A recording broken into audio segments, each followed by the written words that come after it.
भाई मेरे pre board exam तक 89 90 तक ही स्कोर आ रहा था, उससे ज्यादा मैं कुछ भी नहीं कर पा रहा था। मैंने सारी मिस्टेक जो प्री बोर्ड्स में करी थी वो मैंने बोर्ड्स में नहीं बिल्कुल भी रिपीट करी, बिकॉज मुझे रियलाइज हो गई थी और मैंने उसे एनालाइज किया। वो सारी मिस्टेक जो तुम सब अभी तक फॉलो कर रहे हो और मे भी तुम बोर्ड्स एग्जाम में करने जा रहे थे, अब नहीं करोगे। मैं डिटेल में तुम्हारे साथ डिस्कस करूंगा। वो बहुत कॉमन मिस्टेक है बट तुम इग्नोर कर रहे हो और बहुत एवरेज स्कोर करने वाले हो अगर ये तुमने मिस्टेक फिर से रिपीट कर दी। देखो, मैं बिल्कुल भी झूठ नहीं बोलूंगा, इतना मेहनत नहीं की थी मैंने स्टार्टिंग में। इकोनॉमिक्स मेरे लिए थी हार्ड सब्जेक्ट, पर मैं उसे पढ़ता भी नहीं था। स्टार्टिंग में मुझे ये भी नहीं पता था कि कैसे कन्वर्जन होनी है जीडीपी से एनडीपी में। बहुत बेसिक भी नहीं पता था बेसिकली मुझे, बट बीच बीच में जब हाफ ईयरली आया तो मुझे रियलाइज होने लगा था और मैंने अपने आप पे मेहनत स्टार्ट करी करना। और इकोनॉमिक्स में मेरे बोर्ड्स एग्जाम में थैंक टू गॉड कि मेरे 98 आउट ऑफ 100 आए। और बस ये मिस्टेक मैं अभी बता देता हूँ, फिर नेक्स्ट वीडियो में डिटेल में स्ट्रेटजीज डिस्कस करूंगा, ठीक है। और उसके बाद प्रेजेंटेशन डेफिनेटली। उससे पहले मैं बताता हूँ, मेरे चैनल पे 10 के सब्सक्राइबर हिट करने का चैलेंज चल रहा है मेरे लिए वो, तो तुम जल्दी से आके पहले सब्सक्राइब कर दो अगर नहीं किया किसी ने। हाँ कर दो भाई।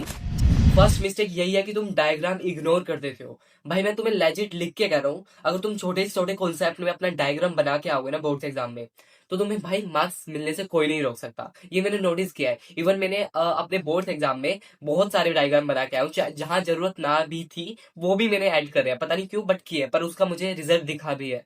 क्योंकि मेरे जहां मार्क्स कटे थे वो मेरे एमसीक्यूज ही था ऑब्वियस, ठीक है। तो मेरे जो आंसर मेन क्वेश्चन थे उसमें मैंने बहुत, जैसे अगर तुम्हारे पास कंज्यूमर इक्विलिब्रियम भी है ना, तो उसमें तुम अपना अच्छे से डायग्राम बना के आओ। अगर तुम्हारे से एग्रीगेट डिमांड भी पूछ रहे हैं तो तुम्हें बड़ा सा डायग्राम बना, क्योंकि बहुत बड़ा कॉन्सेप्ट है, समझ रहे हो। क्योंकि डायग्राम ऐसी इंपॉर्टेंट चीज है, economics as a technical subject है जिसमें तुम थ्रू ग्राफ्स थ्रू टेबल्स तुम उसे एक्सप्लेन करोगे और एग्जामिनर को और थोड़ा इजी होगा।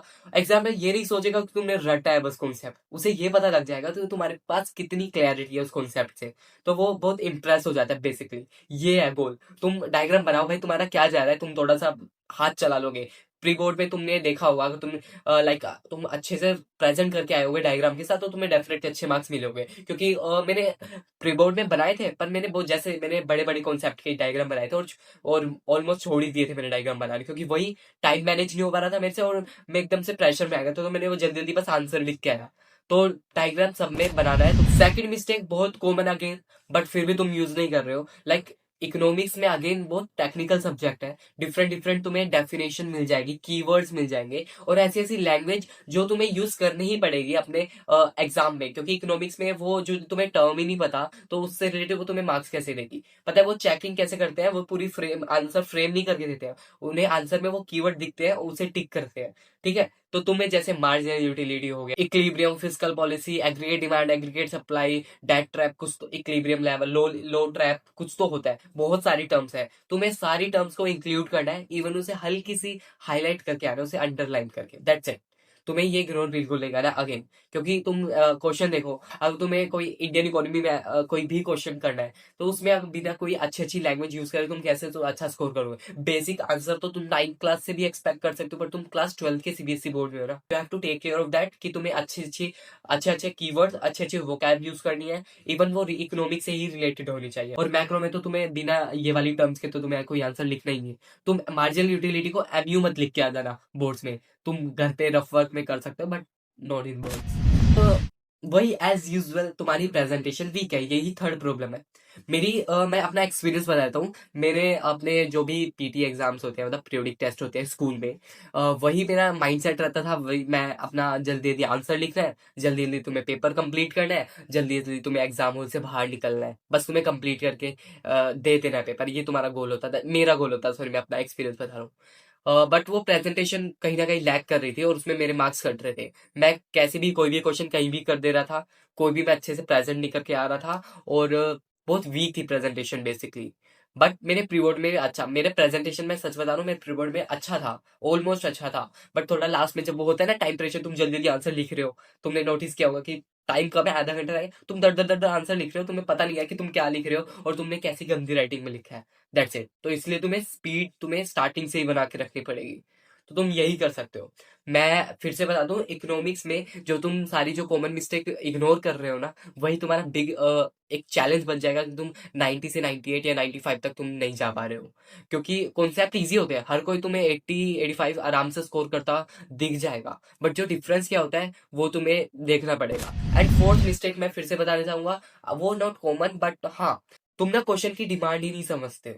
क्वेश्चन क्या तुमसे पूछ रहा है। अगर क्वेश्चन पता है, इकोनॉमिक्स में थोड़े बहुत कॉम्प्लेक्स क्वेश्चन आते हैं, मैं एग्री कर रहा हूँ, पता है, बट इतने भी नहीं होते हैं। बट तुम उसका आंसर कुछ और दिया गया होगा तो तुम्हें मार्क्स ही कैसे मिलेगा। डिमांड का क्वेश्चन है, कुछ कॉन्सेप्ट बना के उन्होंने क्वेश्चन बनाया है, और उसमें तुम सप्लाई का भी डायग्राम वगैरह बना के आओगे तो तुम्हें उससे मार्क्स नहीं मिलने वाले हैं। तुम अच्छे से क्वेश्चन पढ़ो, अच्छे से उसका कॉन्सेप्ट माइंड में रिकॉल करो, देन उसके आंसर लिखना स्टार्ट करो। ये नहीं सोचना जल्दी जल्दी बस तुम लिख के आ जाओ। गवर्नमेंट बजट से थोड़ा कॉम्प्लेक्स क्वेश्चन बन सकता है, ठीक है, इंडियन इकोनॉमी से लास्ट के चैप्टर से थोड़े कॉन्सेप्चुअल क्वेश्चन बन सकते हैं, तो उसमें तुम्हें ध्यान रखना है। तुम्हें बिल्कुल भी कंफ्यूज नहीं होना है मैक्रो इकोनॉमिक्स में और इंडियन इकोनॉमी तो खासकर, क्योंकि तुम अगर हिस्ट्री और पॉल साइंस के स्टूडेंट हो, डेफिनेटली उसमें कोई गलती नहीं होनी चाहिए। ठीक है, मैंने तो उसे स्टोरी की तरह लर्न किया था। That's it. ये तुम 4-5 कॉमन मिस्टेक है जो तुम अभी भी आई नो कर रहे हो, जब भी तुम्हारे एवरेज स्कोर आ रहे हो और तुम ये वीडियो देखने आए हो। अगेन लाइक कर दो पहले, और दूसरी वीडियो में बताता हूँ क्या बताने वाला हूँ। दूसरी वीडियो में पूरा डिटेल में बताने वाला हूँ कैसे मैंने स्कोर किया 98, ये मैंने मिस्टेक बताई जिससे मैं पुश कर पाया 98 तक। एंड उससे अगली वीडियो में डिटेल में बता दूंगा कैसे प्रेजेंट करना है। ठीक है, that's it from my side for economics right now. पर दूसरे तुम्हारे एग्जाम भी चल रहे हैं, इंग्लिश हो गया, उसके लिए भी अच्छी अच्छी स्ट्रेटजीज वीडियो आ रही है। तो इस चैनल पे बने रहना। फिर से कह रहा हूँ, 10K सब्सक्राइबर का जो मेरा टारगेट है उसे कंप्लीट करने में मेरी हेल्प करो। और थोड़े दिन मेरे माइक का इश्यू चल रहा है, मेरा माइक खराब हो गया है, उसको मैनेज कर लेना। बाय।